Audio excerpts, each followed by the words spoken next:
Hi, welcome to Cracking the Code, practical tips on media literacy for parents in the digital age. This training is developed by the Public Good Projects in partnership with the CDC Foundation. During this training, we will cover screen use in 2023, how accurate information makes for safe and supportive schools, the role of information in the digital age, cracking the code on media literacy, why media literacy matters, how to have productive conversations, and helpful resources. Let's begin. One of the hottest topics among parents these days is how they deal with the type of media their children see and interact with. And it can be a lot. A Pew Research report from 2022 said that 97% of children aged 13 to 17 use the internet every day. Screen use of any kind has skyrocketed too. A Common Sense Media survey from 2022 reported that children aged 8 to 12 spend 5.5 hours a day on screens, while teens average over 7 hours of screen time a day. Because children spend so much time on screens and online, it's more important than ever to teach them the skills to navigate media. The good news is that parents agree.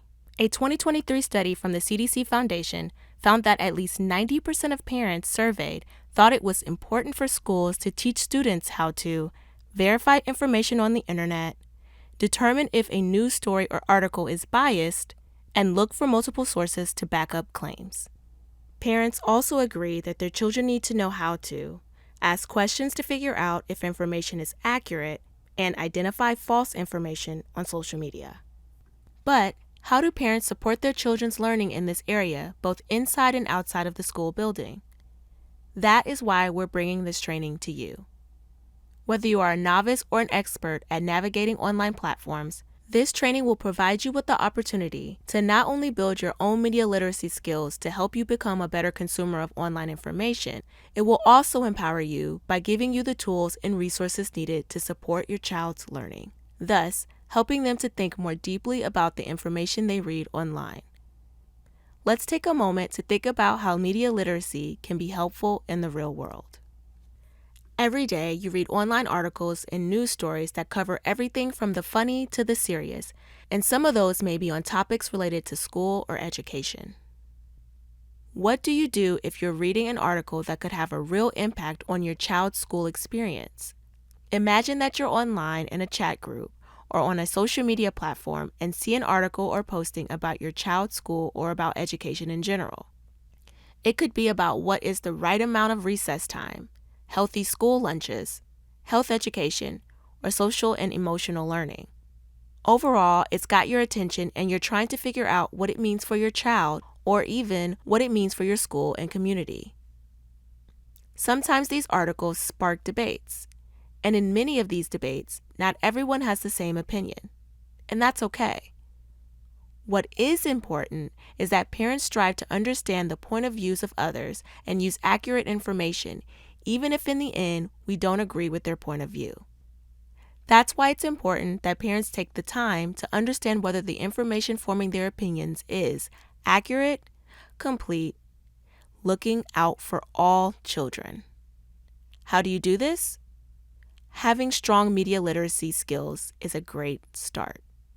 Media impacts lives today in almost every way, 24/7, through TV, apps, websites, news, magazines, billboards, radio, social media, advertising, and more. The amount of information experienced each day can be incredibly overwhelming. The digital age has changed many things about how we evaluate and process the information read online. Media literacy can be broken into two parts. First, media means communication and information. Media is all the ways by which we consume information daily. This means news and radio, of course, but it also includes music, movies, television, magazines, and social media. Next, media literacy is a set of skills that helps you analyze the content of media messages that you receive. And media literacy is all about asking questions. As parents, you probably think about how much and what types of media your child consumes.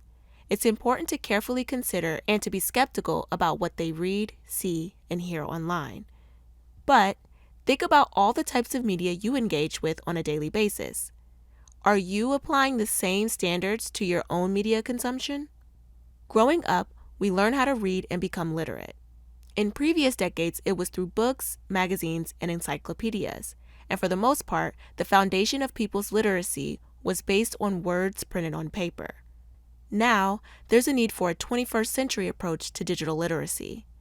Today, we need media literacy. This training will teach important skills to help you in your own day-to-day life and allow you the opportunity to model these for your children. That way, we can help raise children who will become adults who ask the right questions and know that it's okay to question the information they see. Now that you know what media literacy is, let's dive into the next phase of this training, where we will cover 4 simple steps that you can use to help you carefully consider the news stories or articles you're reading online. First, think about the source. The source of your information is important. You need to know who created the message to really understand the purpose of the message. You might ask things like, what credentials, education, affiliation, or experience does this creator have to write on this topic? What can you tell from the domain of the website where the information has been published? Is there contact information? Does the URL reveal anything about the author or source? For example, does it end with .com, .edu, .gov, or .org? In order to better understand these questions in context, let's look at an example. This example is a news story that claims milk from school lunches is causing children to glow in the dark. And this seems to be a rather serious situation because, per this news article, one sibling who shares a room with a glow-in-the-dark impacted child says it's too bright to sleep with their sister. In the example, the news is coming from the local Herald, which, at first glance, looks like a normal news website. It has everything you might expect from a news site, from the headline to the lead image to the advertisements on the bottom of the page. But let's look a bit closer. If you consider the source and you need to try to understand who exactly the local Herald is, let's start with the author byline. Instead of having an author or journalist's name, the byline just reads posted by the local Herald. That's very vague and raises some suspicions. Additionally, it's important to consider the source's bias. Information can have a political, ideological, cultural, religious, institutional, or personal bias. It's important to assess whether it is a fact, opinion, or propaganda. Let's learn more about the source to assess this information. Going back to the local Herald example, when we check the About page, it's worrisome. Any reputable source would ensure that the information about both the author and the publication was easy to find.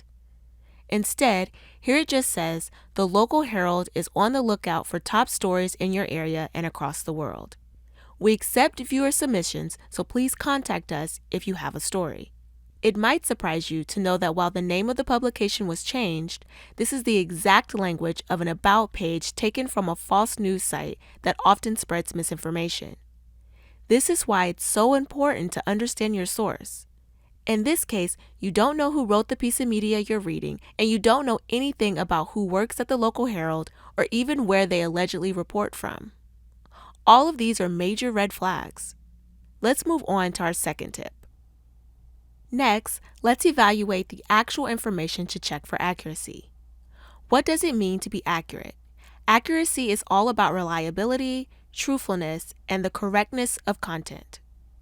When you evaluate the information and check for accuracy, you can ask things like, is this information supported by evidence? Where does this information come from? Are there other sources of information to back it up? Has it been peer reviewed?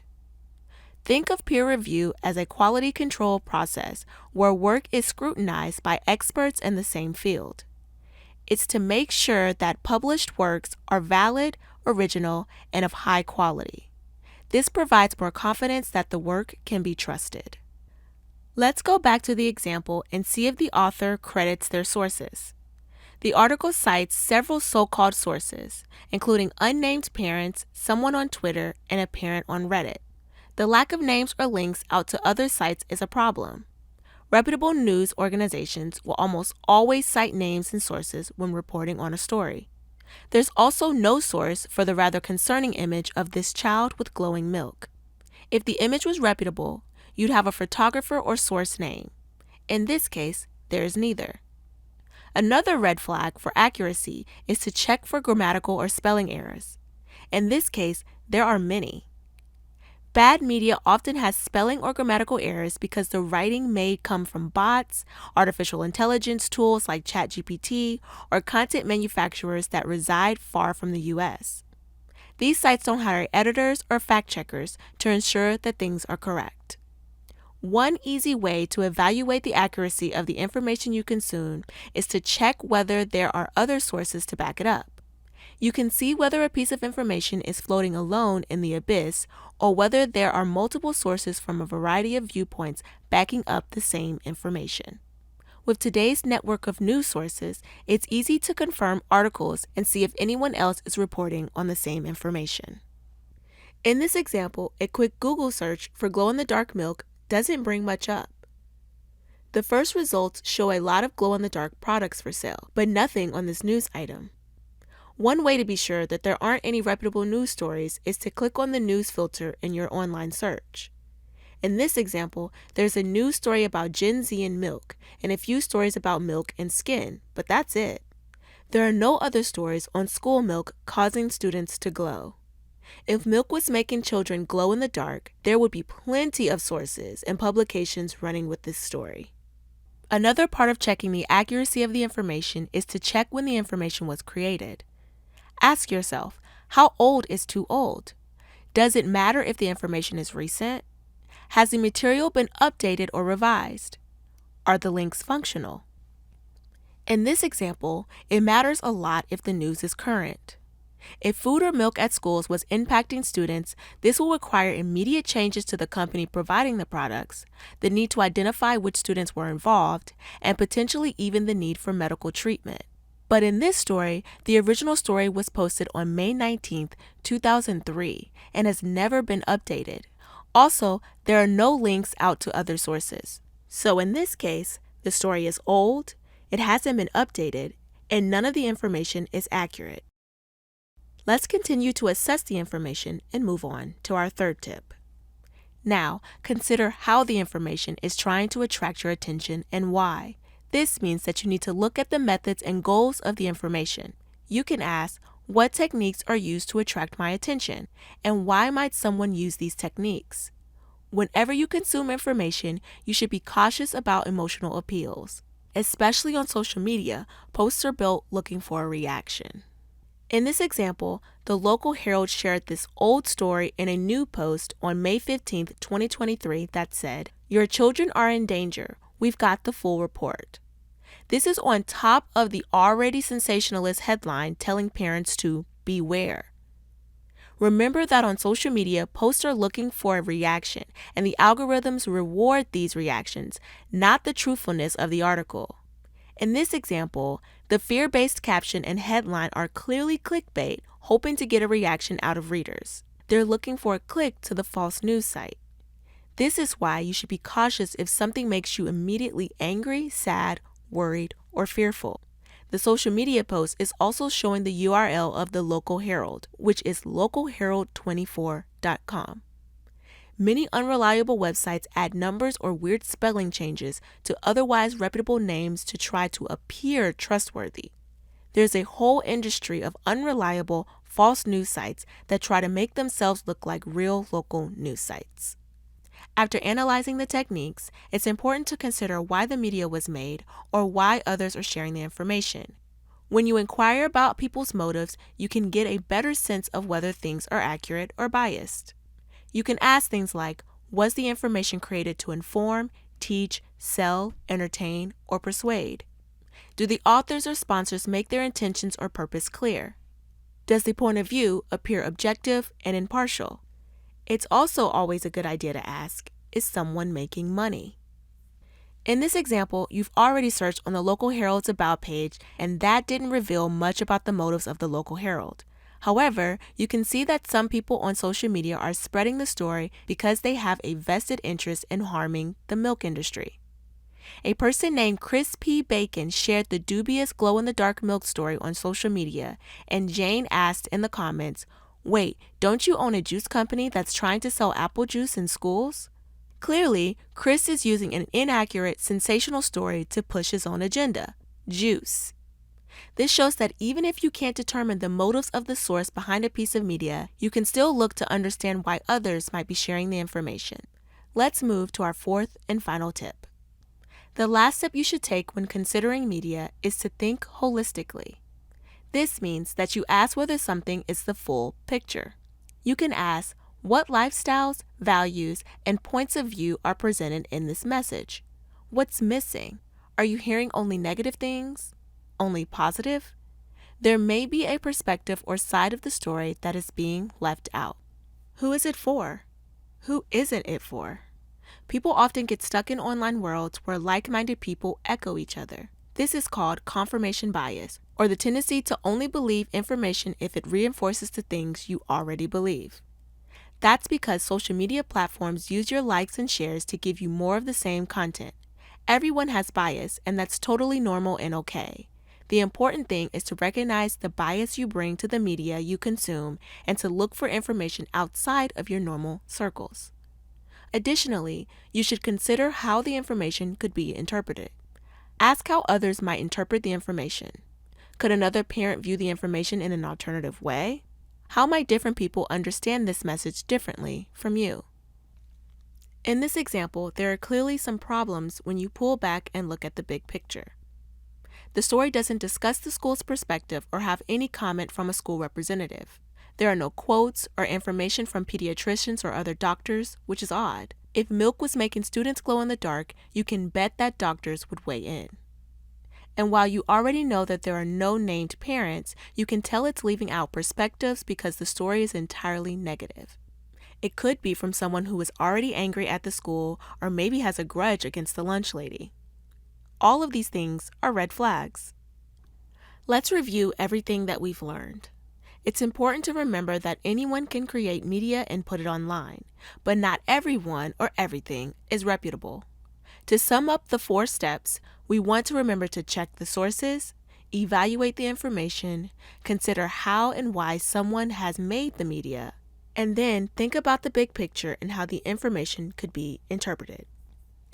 Good information or media has a source that is recognized as a reputable subject area expert, provides facts that are consistent across other sources, uses a URL that ends with .edu, .gov, .info, or reputable.com, cites and quotes others, and in turn, they are often cited or quoted, is clear whether something is a fact or an opinion, provides credit when needed, for example, in photos, quotes, etc.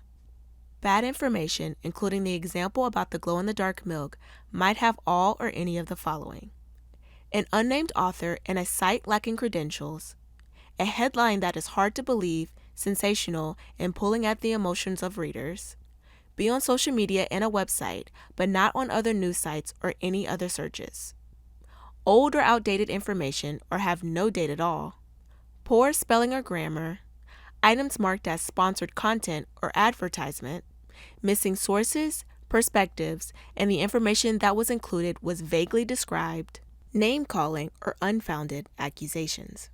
So, now that you know how to recognize the pitfalls in bad media, let's explore why this matters. At the highest level, when you are media literate, you are empowered to ask better questions. You can make sound decisions rooted in fact and evidence. You are better able to decipher bias from reality.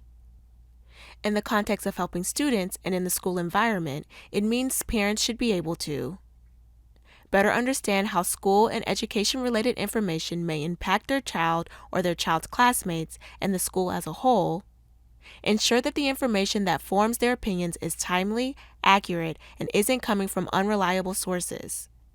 See multiple perspectives in debates over school and educated-related topics. As someone who is media literate, you can consider multiple sides of the story. You can understand why certain people are advocating for different things and what their bias might be.